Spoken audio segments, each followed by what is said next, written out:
A Short Life of Abraham Lincoln by John G. Nicolay. Chapter 19. Lincoln Directs Cooperation. Halleck and Buell. Ulysses S. Grant. Grant's Demonstration. Victory at Mill River. Fort Henry. Fort Donelson. Buell's tardiness. Halleck's activity. Victory of Pea Ridge. Halleck receives general command. Pittsburgh Landing. Island No. 10. Halleck's Corinth campaign. Halleck's mistakes. Toward the end of December 1861, the prospects of the administration became very gloomy. McClellan had indeed organized a formidable army at Washington, but it had done nothing to efface the memory of the Bull Run defeat. On the contrary, a practical blockade of the Potomac by rebel batteries on the Virginia shore, and another small but irritating defeat at Ball's Bluff, greatly heightened public impatience. The necessary surrender of Mason and Slidell to England was exceedingly unpalatable. Government expenditures had risen to $2 million a day, and a financial crisis was imminent. Buell would not move into East Tennessee, and Halleck seemed powerless in Missouri. Added to this, McClellan's illness completed a stagnation of military affairs both east and west. Congress was clamoring for results, and its Joint Committee on the Conduct of the War was pushing a searching inquiry into the causes of previous defeats. To remove this inertia, President Lincoln directed specific questions to the Western commanders. "Are General Buell and yourself in concert?" he telegraphed Halleck on December 31. And next day he wrote, "I am very anxious that, in case of General Buell's moving toward Nashville, the enemy shall not be greatly reinforced, and I think there is a danger he will be from Columbus. It seems to me that a real or feigned attack on Columbus from upriver at the same time would either prevent this or compensate for it by throwing Columbus into our hands." Similar questions also went to Buell, and their replies showed that no concert, arrangement, or plans existed, and that Halleck was not ready to cooperate.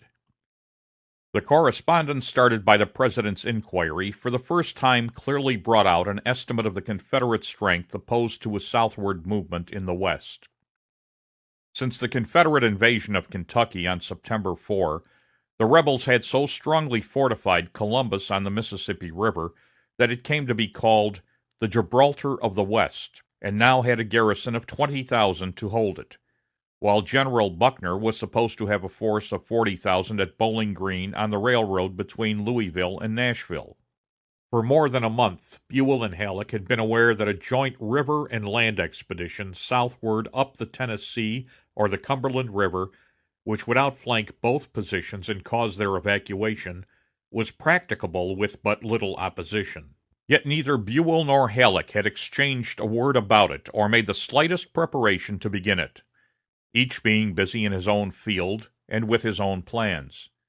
Even now, when the President had started the subject, Halleck replied that it would be bad strategy for himself to move against Columbus, or Buell against Bowling Green, but he had nothing to say about a Tennessee River expedition or cooperation with Buell to effect it, except by indirectly complaining that to withdraw troops from Missouri would risk the loss of that state. The President, however, was no longer satisfied with indecision and excuses, and telegraphed to Buell on January 7, "Please name as early a day as you safely can on or before which you can be ready to move southward in concert with Major General Halleck. Delay is ruining us, and it is indispensable for me to have something definite. I send a like dispatch to Major General Halleck."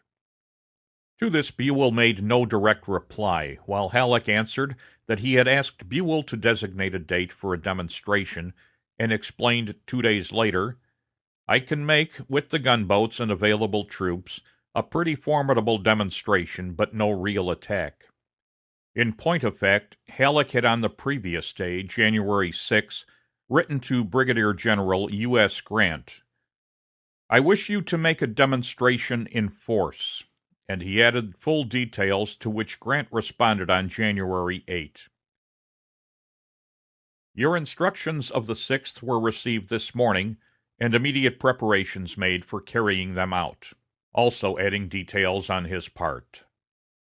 Ulysses S. Grant was born on April 27, 1822, was graduated from West Point in 1843, and brevetted captain for gallant conduct in the Mexican War, but resigned from the Army and was engaged with his father in a leather store at Galena, Illinois, when the Civil War broke out.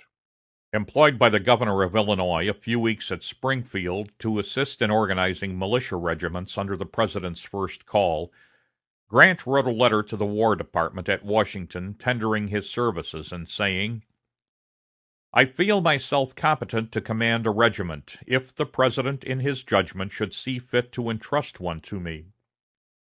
For some reason, never explained, this letter remained unanswered, though the department was then and afterward in constant need of educated and experienced officers.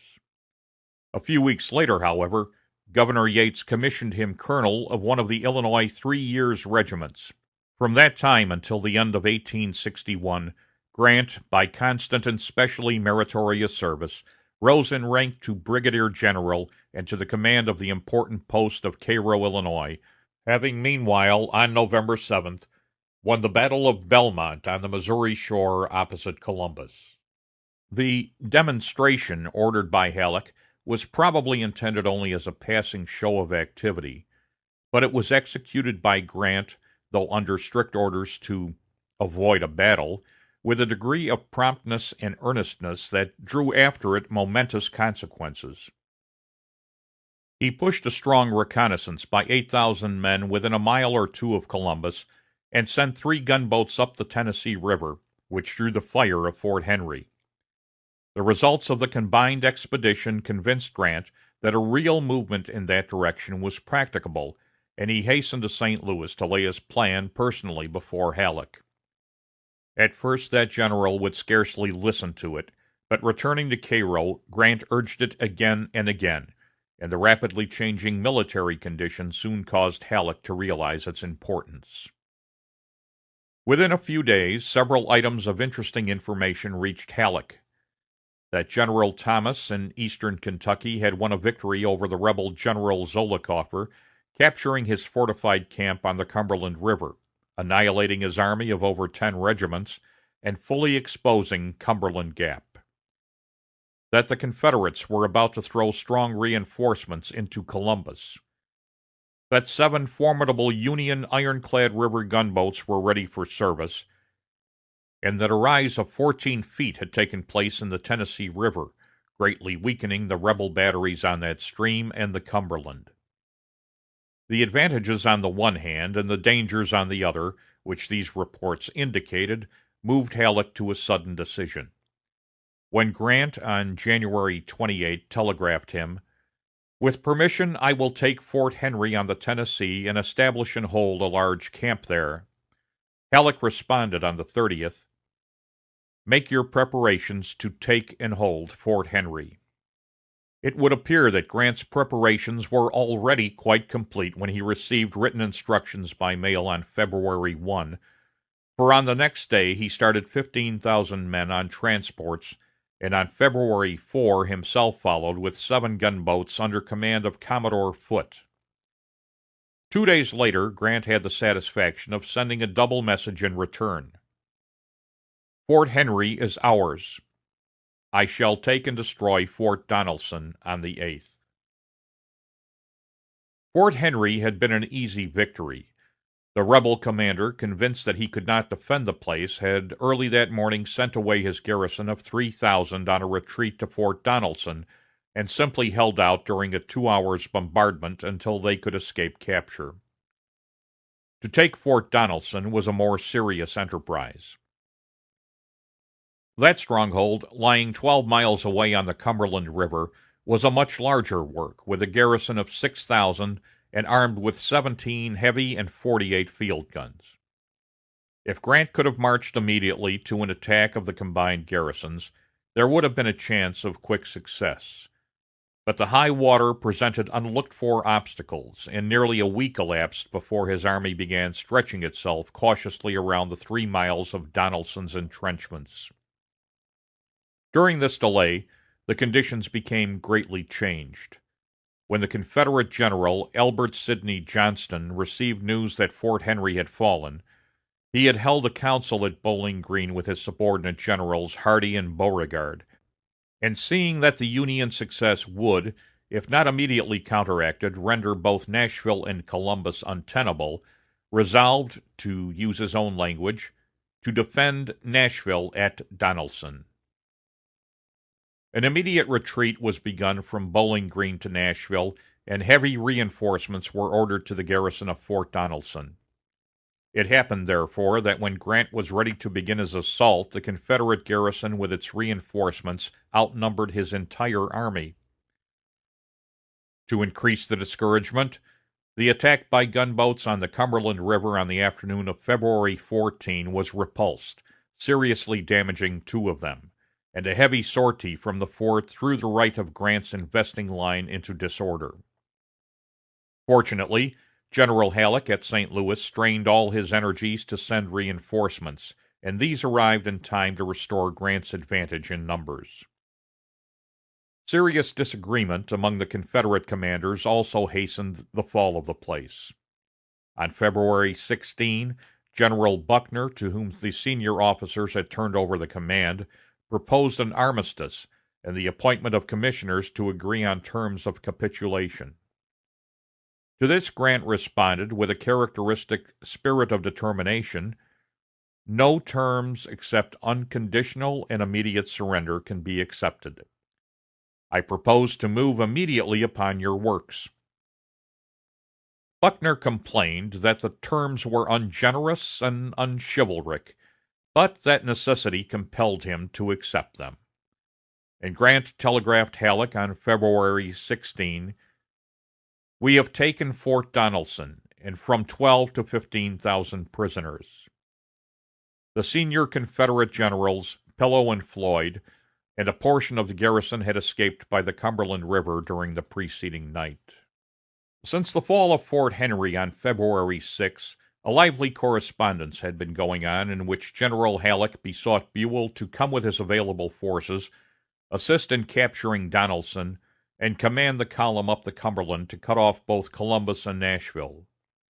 President Lincoln, scanning the news with intense solicitude, and losing no opportunity to urge effective cooperation, telegraphed Halleck, "You have Fort Donelson safe, unless Grant shall be overwhelmed from outside, to prevent which latter will, I think, require all the vigilance, energy, and skill of yourself and Buell, acting in full cooperation.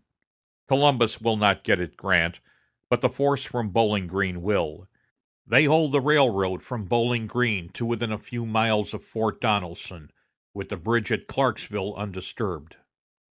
It is unsafe to rely that they will not dare to expose Nashville to Buell. A small part of their force can retire slowly toward Nashville, breaking up the railroad as they go, and keep Buell out of that city 20 days. Meantime, Nashville will be abundantly defended by forces from all south and perhaps from here at Manassas. Could not a cavalry force from General Thomas on the upper Cumberland dash across, almost unresisted, and cut the railroad at or near Knoxville, Tennessee? In the midst of a bombardment at Fort Donelson, why could not a gunboat run up and destroy the bridge at Clarksville? Our success or failure at Fort Donelson is vastly important, and I beg you to put your soul in the effort. I send a copy of this to Buell." This telegram abundantly shows with what minute understanding and accurate judgment the President comprehended military conditions and results in the West. Buell, however, was too intent upon his own separate movement to seize the brilliant opportunity offered him.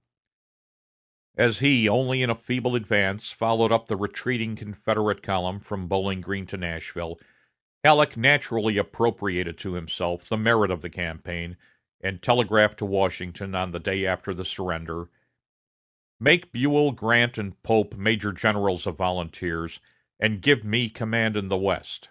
I ask this in return for Forts Henry and Donelson." The eagerness of General Halleck for a superior command in the West was, to say the least, very pardonable. A vast horizon of possibilities was opening up to his view. Two other campaigns under his direction were exciting his liveliest hopes. Late in December, he had collected an army of 10,000 at the railroad terminus in Rolla, Missouri, under command of Brigadier General Curtis, for the purpose of scattering the rebel forces under General Price at Springfield, or driving them out of the state. Despite the hard winter weather, Halleck urged on the movement with almost peremptory orders, and Curtis executed the intentions of his chief with such alacrity that Price was forced into a rapid and damaging retreat from Springfield toward Arkansas.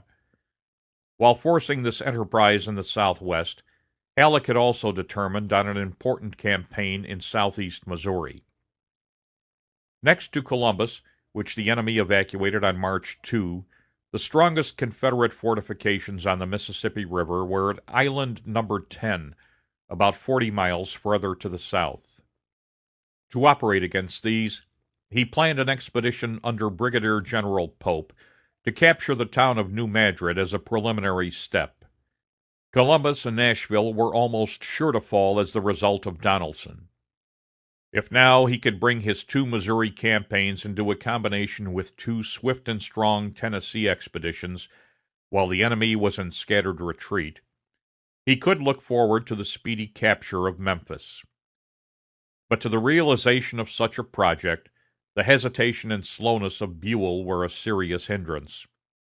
That general had indeed started a division under Nelson to Grant's assistance, but it was not yet in the Cumberland when Donelson surrendered. Halleck's demand for enlarged power, therefore, became almost imperative. He pleaded earnestly with Buell. "I have asked the President to make you a major general. Come down to the Cumberland and take command. The Battle of the West is to be fought in that vicinity. There will be no battle at Nashville." His telegrams to McClellan were more urgent. "Give it, the Western Division, to me, and I will split secession in twain in 1 month." And again, "I must have command of the armies in the West. Hesitation and delay are losing us the golden opportunity. Lay this before the President and Secretary of War. May I assume command? Answer quickly." But McClellan was in no mood to sacrifice the ambition of his intimate friend and favorite, General Buell, and induce the President to withhold his consent. And while the generals were debating by telegraph, Nelson's division of the army of Buell moved up the Cumberland and occupied Nashville under the orders of Grant. Halleck, however, held tenaciously to his views and requests, explaining to McClellan that he himself proposed going to Tennessee. That is now the great strategic line of the Western campaign, and I am surprised that General Buell should hesitate to reinforce me. He was too late at Fort Donelson. Believe me, General, you make a serious mistake in having 3 independent commands in the West. There never will and never can be any cooperation at the critical moment. All military history proves it. This insistence had greater point because of the news received that Curtis, energetically following Price into Arkansas, had won a great Union victory at Pea Ridge between March 5 and 8 over the united forces of Price and McCulloch, commanded by Van Dorn. At this juncture, events at Washington, hereafter to be mentioned, caused a reorganization of military commands, and President Lincoln's Special War Order No. 3 consolidated the western departments of Hunter, Halleck, and Buell, as far east as Knoxville, Tennessee, under the title of the Department of the Mississippi, and placed General Halleck in command of the whole. Meanwhile, Halleck had ordered the victorious Union army at Fort Donelson to move forward to Savannah on the Tennessee River under the command of Grant, and, now that he had superior command, directed Buell to march all of his forces not required to defend Nashville as rapidly as possible to the same point.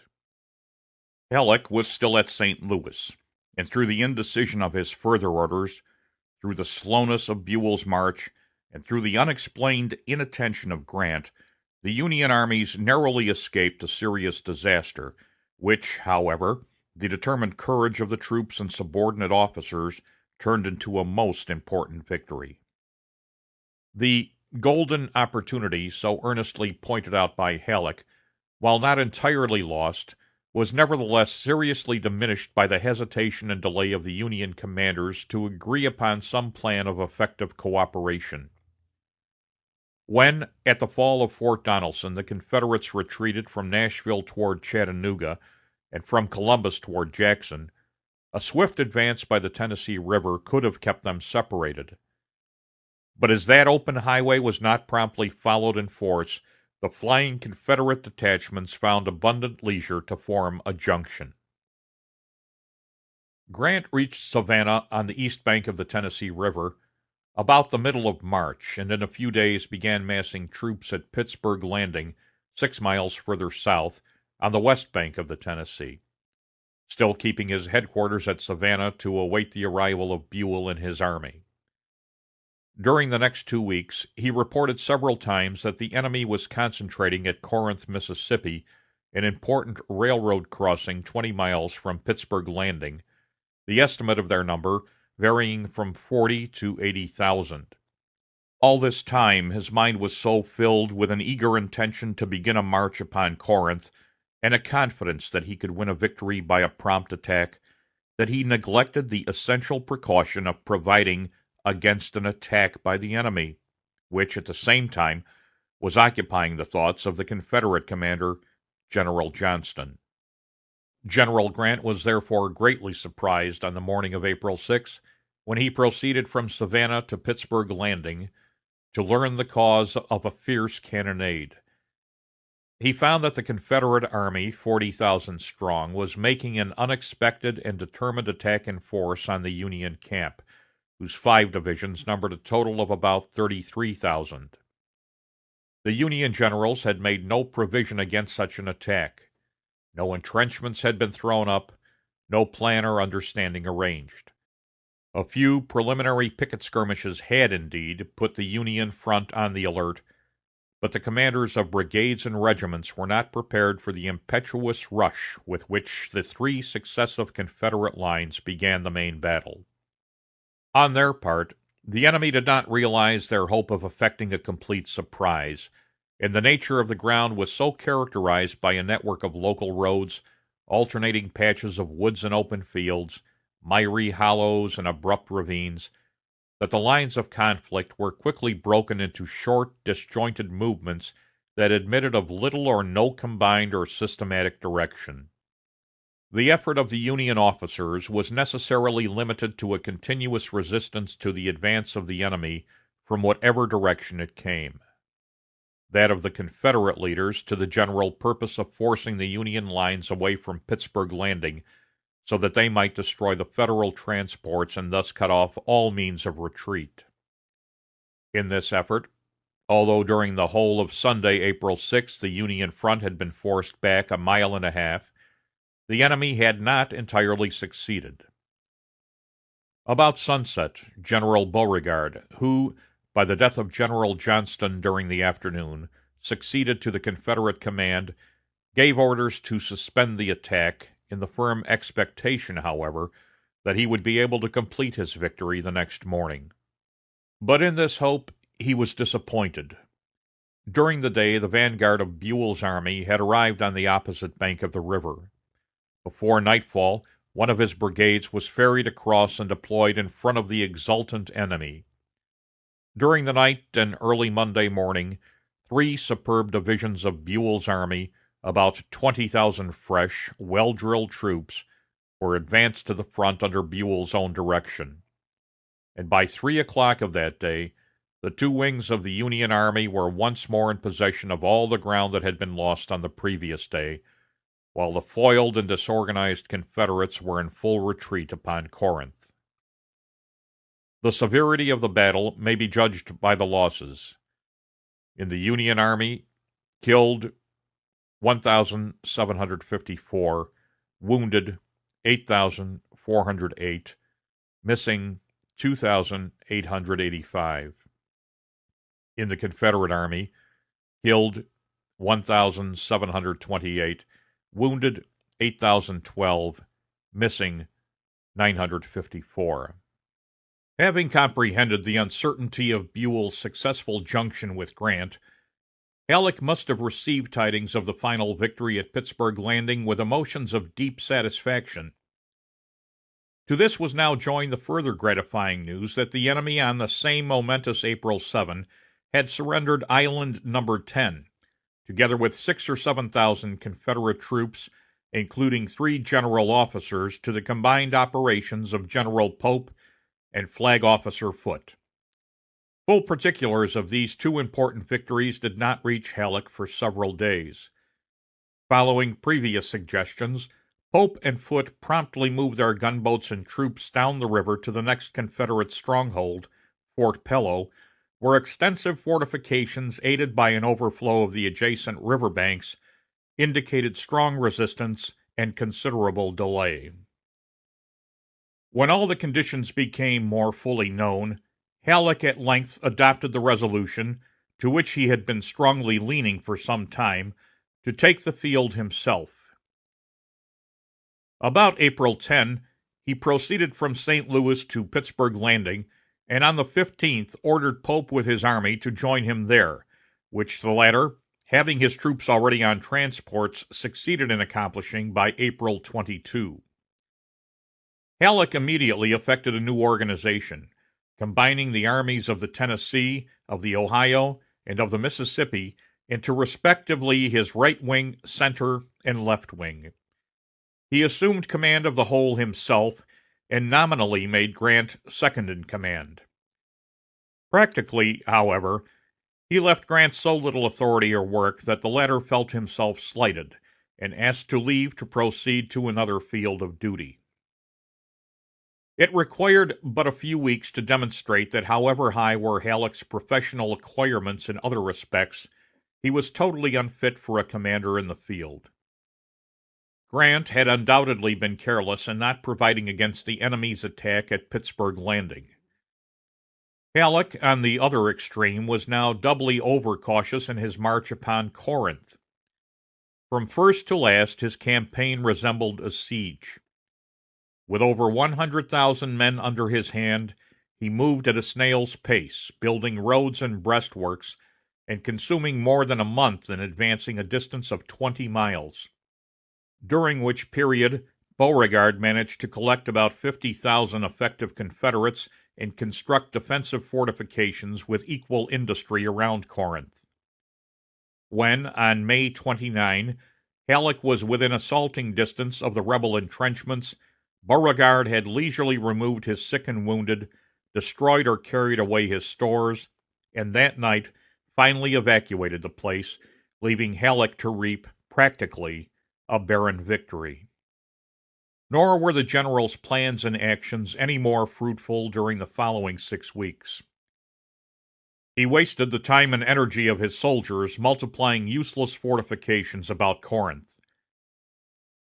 He dispatched Buell's wing of the army on a march toward eastern Tennessee, but under such instructions and limitations that long before reaching its objective, it was met by a Confederate army under General Bragg, and forced into a retrograde movement which carried it back to Louisville.